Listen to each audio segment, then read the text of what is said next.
So it has been a big weekend in combat sports. In a show where we thought we were going to be talking about Bellator 301 and UFC Vegas 82, and me and you were talking about this. We were thinking of talking about the future of Bellator anyway, but now there's seismic news in the MMA world, and that is the PFL has officially acquired Bellator.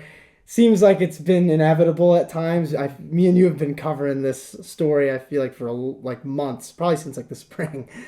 And it finally happened. And there's a lot of big things on the table now. And, this is huge for the sport. I mean, something like this hasn't happened since UFC and Strikeforce probably in 2011. And I think this could go similar to that in some ways. And then I think in other ways it's going to be a little different. But first, we'll kind of focus on the deal and then a couple of the things that are coming off of it. So the deal itself, business-wise, was a stock deal. It's not cash. Paramount still owns, well, technically Viacom at the parent company. They own a small percentage of the PFL now in exchange basically for Bellator, which is going to make the PFL a lot more money, I would imagine. And Viacom won't be controlling things, and they're just kind of, I guess, going to be making a little paycheck off of it. And I think that's a good thing, though, because, CBS has had Bellator, and before that they had, I think it was Elite XC, and they kind of both, since being under Viacom, kind of fell off a bit. So even though they're still involved, I'm kind of happy that they're not in charge of the marketing and selling it, because I just never really felt like they did too great of a job, and it felt like it was solely on Bellator, while with the UFC you kind of have ESPN behind them too, not just the UFC promoting. But off that though, it's kind of crazy. And we were talking about this before the show, and I'll let you kind of give your 2 cents on this real quick. But I'd like to apologize officially to the Bellator marketing team, who me and you have been very cruel to during this show, because Don Davis, the founder of PFL, said on Ariel's show today that they only had 21 employees. Now, I don't know if that was at an executive level or in general, but he basically put it looks big on TV, but it's a small operation. So if they only had 21 employees, that means their marketing team couldn't have been that big. And me and you are kind of we do our own thing. We understand what it's like to have to promote our own product by ourselves. So Bellator's marketing team, I apologize, because you guys have probably been working your asses off. So I appreciate you. Yeah, but it's not even obviously so much a dig at those people. Obviously, they're doing the best they can. And we're screwing around, obviously, Yeah. It's not their fault.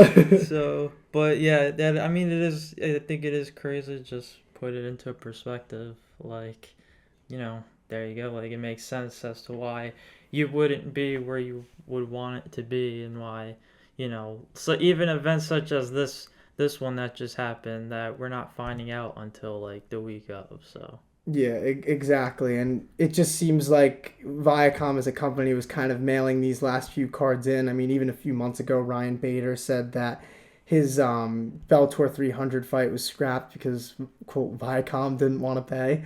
So that tells you a lot. And it just seemed like all of their actions have seemed like they were going to lead to something like this, because we've talked about all the free agents that they've missed out on.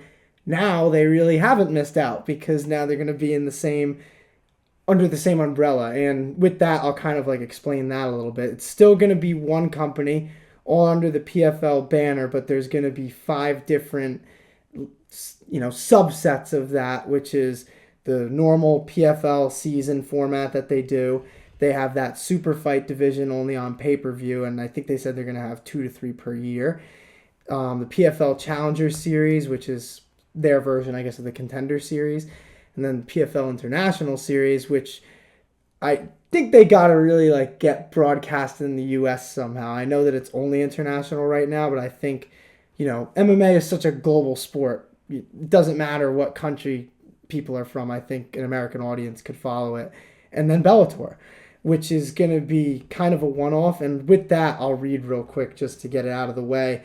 the kind of like the press release from Don Davis, who, like I said, is the founder of the PFL. So this is kind of like everything, I guess, the quick facts. Professional Fighters League forms global powerhouse in MMA. PFL acquires Bellator MMA, an industry transformative deal. PFL poised to become MMA co-leader. First off, I do love that. Like, he's been showing so much respect to how the UFC does things and saying like his goal isn't exactly to take them out. He just wants a co-leader in MMA promotion, which I think is great. But to keep going here, the MMA industry changed for the better today. Better for fans, better for fighters, better for commercial partners. PFL has acquired an incredible number of top fighters through the Bellator acquisition, and our combined fighter roster is now equal in stature to the UFC. Little debatable, but hey, the depth definitely there. That's fair. But PFL and UFC both showcase rosters that are 30% comprised of fighters who are top 25 world ranked in their weight class per Fight Matrix rankings. It's independent for anybody who doesn't know. The Bellator brand will continue and it becomes the, quote, one-off event product from the PFL. PFL will launch a reimagined Bellator product in 2024, the Bellator International Champions Series, and that will consist of 8 major fight events each year, hosted in great cities across the globe, and each Bellator event will feature 2 compelling co-main fights competing for championship belts. PFL platform will now have 5 live fight franchises, kind of like I was saying before with those 5, I won't repeat them. PFL as a fan-focused organization will stage a landmark mega event in 2024, PFL champions versus Bellator champions, which is something I'm looking forward to, man. And we will share more exciting details in the coming weeks. So there's a lot to unpack there. I'll ask you this. What in this new PFL Bellator banner are you most excited for? So you pretty much hinted at, not even hinted, I mean, it's in the press release, about how now at least there's somebody that, there's like a clear alternative now. Whereas Bellator, I'd say, was the alternative, but obviously it wasn't a clear alternative because we talk about other promotions like one, for instance, that are on the rise as well. Obviously now the PFL that are now up and coming and have this easy. You see now that PFL literally just took over Bellator, so it wasn't gonna take long before either one of these other up and coming promotions was gonna overtake Bellator as like the next like top promotion after UFC. But now, the fact that we're even getting some sort of crossover, where like a logical crossover that you're literally just taking champions versus champions, and now we're having pretty much all these super fights, like you just said, and also in the present, like we're reimagining the Bellator product. So that's what I think. That's what's pretty cool to take it as. Also, the depth part, in the sense that now, obviously, I think you obviously have to exaggerate a little bit if you're Don Davis in this press release to be like yeah, now we have the roster that can hold their own with UFCs. And not to cut you off though, he was very honest about that when he went on the MMA Hour, because he said like the thing that was on the press release about them having the I think it was, I want to read it to actually be certain about it, 30% of the top 25 ranked in each weight class. That's true, but he also said the UFC owns all the top 5s. So, respect to him for admitting that, and I like the step-by-step nature of this that he's been taking. Like at first it was build up to be the second best promotion. You can argue that them and one are pretty close. I think in the US, PFL might be a little bit more popular right now, but it's pretty incredible what he's built as a company so far. And now with the acquisition of Bellator, with all the, like you said, the depth now, and that's something that we've been criticizing for, I think, both of those promotions for a little bit now, more so Bellator. But now under the PFL banner, fighters are going to have all these options. They can fight in whatever type of show best fits their style. I mean, he was talking about how Kayla Harrison and Chris Cyborg might happen under the pay-per-view division. You have Anthony Pettis, who might do something else besides fighting in the PFL season. Like, I love that there's options for the fighters under the banner, but then you also kind of feel bad because there's one less big option for MMA promotions. But I think really besides that, it's totally great for the sport because now the UFC has to look in their rearview mirror a bit, and the PFL is coming to be a co-leader, as they say in MMA. But the last kind of, this kind of plays off that. What do you think that this kind of means for the UFC and maybe MMA as a whole? Because I kind of just said my piece, so. I get so I think, man, it's tough because I want to say I think it's a little different for UFC individually and then MMA as a whole. But how could it be? Obviously, if UFC is still clearly the leader, but like now it's really is just it really is just that interesting because now we're getting like clearly like fights that we've never seen before. We probably who knows if we'll ever see them again after they happen. Between these PFL and Bellator fighters, and now it's like, you know, UFC. It's like it's still gonna be where the casual mainstream audience is. Don't matter what the UFC pay-per-view main event is gonna be. Like that's what's gonna, that's what's still that audience is still gonna gravitate towards, and Let me push back on that a little bit though, because I do agree with you for the most part, but I think the PFL understands that, and I think that's why they have only a couple pay-per-views versus the UFC's monthly ones. But the PFL has Francis Ngannou now. They have Jake Paul, and I know MMA fans hate Jake Paul, but like him or not, he's a draw. You have the possibility, albeit a very very slim one, that Nate Diaz could come for that rematch and at some point, which I don't think, but it's possible, which was never really a thing before. And also, now like we've been talking about this whole time, these are real divisions now. They're going to have rankings that are deep. There's going to be contenders that do deserve it. And now we're actually getting big fights. I mean, Don Davis said it's a 100% chance that he thinks is the chance that Cyborg versus Harrison happens. And I think that's one of the biggest fights in women's MMA, if not the biggest.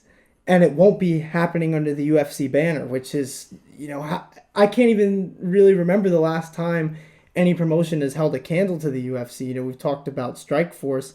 That was all the way back in 2011, and then by 2013, they were completely merged. And I kind of think that's going to happen with Bellator. Like, I think they're going to be around now, but I wouldn't be shocked if this goes down that same path of WEC and the Strikeforce era, where they kind of all eventually fall under the PFL banner in some way under a different name. So I don't know if you have any really closing thoughts on it, but that's all I really had to say. Pretty much like it's crazy to see it. Like I get even like finally unravel in real time, and I think I guess it's just it is unfortunate on the on the Bellator end that that I guess the promotion that like could have been, but it also on the same end I think it's cool to see. There's plenty of obviously current and now former and current UFC fighters that have gone the Bellator route have obviously they etched their name one way or another in history there, and then obviously they made their way over, or even vice versa, somebody goes to UFC and carves out a nice Bellator career for themselves. So it's like it's unfortunate to have now that option is fading away before like it's gone forever, but like now like it just creates a whole brand new opportunity for the MMA world as a whole to just like just expand and obviously get more attention on just the product as a whole. Like no matter what you're watching, UFC, PFL, it's mixed martial arts and just nothing but the best going at it. So yeah, man, it makes the MMA world, especially in America, very exciting. And PFL said that they do have a broadcast deal, but they haven't announced it yet. They're waiting a little bit. So I'm very curious to see who that is because I was talking to one of my friends and he asked me who do I think it could be. And I honestly hadn't really thought about it until that question. So Mm-hmm. I was thinking, who knows if Fox could get back in the MMA world? I mean, the UFC was there for such a Mm-hmm. long time. Does the PFL have the amount of draw or the drawing power that Fox would be interested? I mean, there's other companies too that are around. It could be a streaming service. Who knows? I think it's very exciting. I think they've also hinted at there might be different channels for different I guess things under the banner. The Bellator part might be on one thing, and the PFL regular season might be on another. Who knows? That could be a good thing, could be a bad thing. I guess time will tell on that one. But either way, man, I'm so excited for 2024 in combat sports. It seems like so much has been going on in the past, I guess, in the past few weeks that are going to impact MMA going forward. I mean, we had the Francis Ngannou thing happen with Tyson Fury. The UFC has had some great cards lately. Bellator had a good card, which we'll get into in a second. Like I said in the beginning, this podcast was going to be about Bellator 301 and will this be the final Bellator card? Well, I guess we kind of have the answer to that now. Sort of. Not really, but it's the last Bellator card in the Bellator that we know. And I think that their era is, like you kind of said, you put it perfectly, it's starting to fade out. And we don't know how long that's going to take, but it will happen. But I do want to talk about the Bellator 301 event because it was very exciting. I know you liked the main and the co-main. So we'll start with the main event. Jason Jackson becomes the Bellator welterweight champion, and he will stay that way, according to Don Davis. That champions will remain champions in Bellator. That's something that we probably should have covered. They will remain the champions, and that'll be a part of that Bellator International Series that they were talking about. And eventually, I guess we'll see them fight the PFL champs, which I think the thing that I'm most excited for. But now, Bellator 301, Jason Jackson defeats the originally 27-0 Yaroslav Amosov, and it was in devastating fashion with that beautiful knockout, man. I think it was a right, left, right, and then he was hitting him with uppercuts as he was going for the takedown. Just outstanding, crazy upset. And, Bellator 301 we may not have known about until, kind of leading up to it, but what a great main event for them to have. What did you think of Jason Jackson's upset?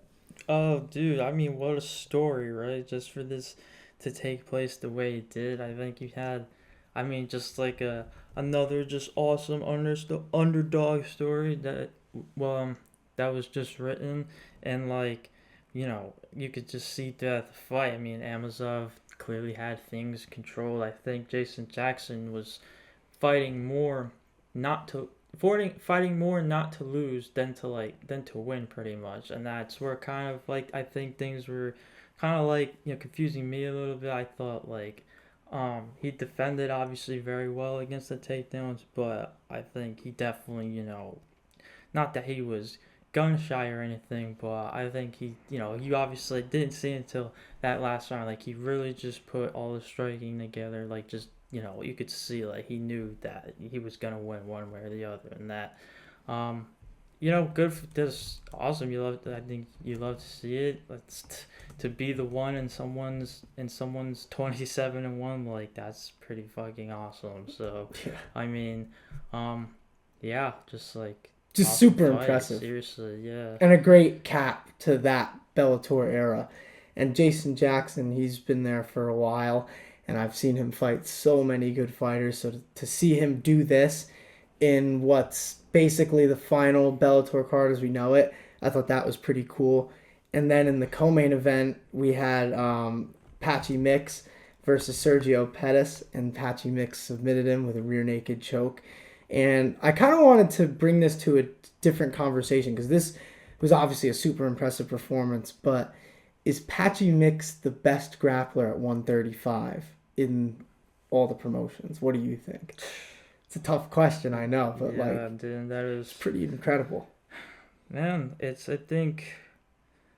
think this is part of why this merger is like obviously so huge. Like now, because questions Well, like see, that's this, the thing though, because the PFL they don't have 135 in those lower divisions, so now it's like Bellator's lower divisions are the PFLs, so it kind of rounds that out. We were talking about the mm, depth before, that gives them new divisions now, new blood, and I like that. and that's one thing too. I think I've mentioned once or twice here is that I think MMA as a whole like has been in need of like just more divisions of one. I think more if you want to talk about UFC's divisions obviously and like maybe should they like expand how many divisions they have and whatnot. You obviously get the occasional catch weight bout here and there, and then you get the question like like imagine if this just took place at this weight class, like how much better could that fight have been? Because a catchweight bout like isn't expected to be like the best fight. So And you also have um, so many in between guys, especially at that 155, 170 and the 185, 205. Like there's such a gap between yeah, those weight classes that yeah, you have a lot of guys who fall in the middle where they're too small for the bigger one and then they're too big for the smaller one. So it's just a rough place to be in. yeah. So I think it's great to now obviously throw that into the mix now too, and just give guys just obviously now you have the promotion itself getting uh this huge like fresh reset, and then obviously these fighters too like can get that huge fresh reset too. So It's going to be really fun. I'm definitely excited for it. And I do want to say this to end the Bellator conversation before we go to UFC Vegas. Patchy Mix and Tatiana Suarez are a couple, for those who don't know. I would think they're probably the best grappling couple in the sport. Now, I don't know every relationship in MMA. I don't keep up with those tabs. There's enough events to keep up with that I can't pay attention to all their personal lives. But Patchy Mix and Tatiana Suarez are together, and I think that they're two legendary grapplers for MMA, and I think that that's pretty impressive yeah, for dude, them. there you go. That's one of the most perfect matches you can find right there. Exactly. They can help each other train and whoop some ass. So let's go to UFC Vegas 82, talk about a few of these fights. In the main event, well, actually, before we talk about the main event, I actually want to get your thoughts on this. So this card was at the UFC Apex, and I thought it was a good card on paper and it ended up being a really fun card. But dude, the dead silence in that building, and especially during a good card, and I get that it was during the day, but oh my god, it was driving me nuts. And then to hear the commentary team like talking about it, making light of it as if it's like a good thing, especially now that you have this other promotion that's going to be coming in the rearview mirror, and then the UFC. We've been, shout out to Shane Miles. We've been to amateur fights with more excitement than the Apex, and that's crazy when the UFC is the leader in mixed martial arts. So I just wanted to say my piece on that. I don't know if you agree. If you want, you can give your piece before I talk about the main event. But I mean, yeah, man, like it's pretty straightforward. I mean, pretty much like you want that excitement, obviously, that it for even for the fighters too, like it gets. I mean, obviously can't speak for the fighter itself because one could speak about like, hey, I like the quieter environment and all of that. The Apex gives like the smaller cage too, so hear your corner advice. That's another good yeah, thing. But then but there's other fighters who like to rise to the occasion of all yeah, those man, people. They want to be. It's I like a think gladiator.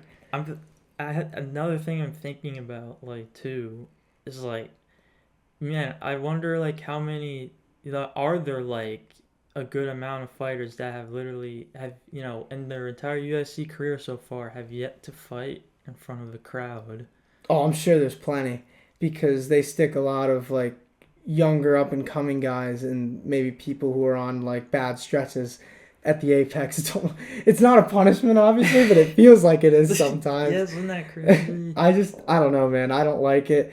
And it's not even just the UFC. I mean, Bellator and the PFL have also had promotion or shows like this that have been in kind of more of like an enclosed space, and I think COVID kind of started that. And it just sucks that sometimes they're a little lazy and they don't want to Yeah, that's the expand. thing, like it is just it does just it it just it feels very just rinse and repeat. So Yeah, well, it is what it is, but at least the fights were good. That's all you can really ask for in an event like that. And in the main event, Brendan Allen versus Paul Craig was a very fun stylistic matchup coming in. Two really good grapplers at 185. And Brendan Allen defeated him in the third round with a signature submission at this point, the rear naked choke. He's won 6 straight fights, and 5 of those fights he's finished by rear naked choke. I think that's just incredible. So, and especially when you factor in some of the people that he's beating. And Paul Craig is just another one on that list because to submit a guy like that is pretty incredible. But his wrestling looked great. The ground and pound was fantastic and opened Paul Craig up for the rear naked choke. And I think it's like, tell me if you agree here. Isn't it kind of like an old school style that Brendan Allen has? Take you down, beat you up, and submit you, or just keep beating you up. I love that. And because there's a lot of people now who will take someone down and they will just try and hold position. I love that Brendan Allen is trying to finish the fight, whether it be with his striking or his grappling. It's fantastic. I love watching it, and I think he's been one of the more underrated contenders at that weight class. But what did you think of this man's performance? oh yeah, I mean, I think you mentioned I mentioned how he's one of the most underrated contenders in the division. I think he's he clearly realizes that too, and he's calling for that. Not he's calling a shot pretty much. He knows what he wants. He wants that title eliminator, and obviously he gets that done, then he's pretty much right there at a title opportunity. So like it is cool to see. It is cool to see him get a win, get a win of this stature in that way, Yeah. and And he deserves to you fight. can't. Yeah, dude. I mean, like you can't. You finish Paul Kerr. Like you can't. There's no disputing that whatsoever. Well, I mean, like you know, so if To submit a whoever's not, jiu-jitsu guy like that is just outstanding to me. whoever's not paying attention is paying attention now. Yeah, exactly. And he definitely deserves a guy ranked above him this time. He shouldn't have to fight below his ranking anymore. I think he's earned that with all these finishes and this win streak that he's on. I think maybe a title eliminator is not next, but I think he's one fight away from it, depending on the opponent. So I'm all in with Brendan Allen, hence his nickname. So we'll see what happens with him in the future. But to keep going down the card a little bit, in the co-main event, we were just talking about Amosov's undefeated record being broken. This one stays intact. Michael Morales goes to 16-0, defeats Jake Matthews by unanimous decision. He looked just a step ahead in every facet of this fight. It's a bit faster, landed more accurately, and outstruck him in every round. And I wish there was more to break down in this one. It was an impressive win from a guy who the UFC is clearly trying to push through the rankings. Jake Matthews has kind of been a guy in the past who's gatekeep that top 15.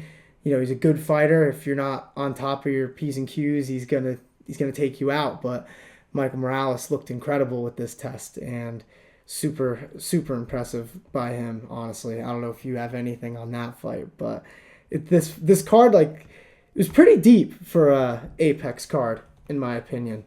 But Exactly, man. Guess that's just why. Like that's part of why I did. You wanna see like more, whether it's in the crowd or not. Just like you wanna see an Apex card obviously talked about more, but they make it hard on themselves. UFC. yeah, But, you gotta hope that all of them are like this. I think that's the big thing. But then you go to another fight.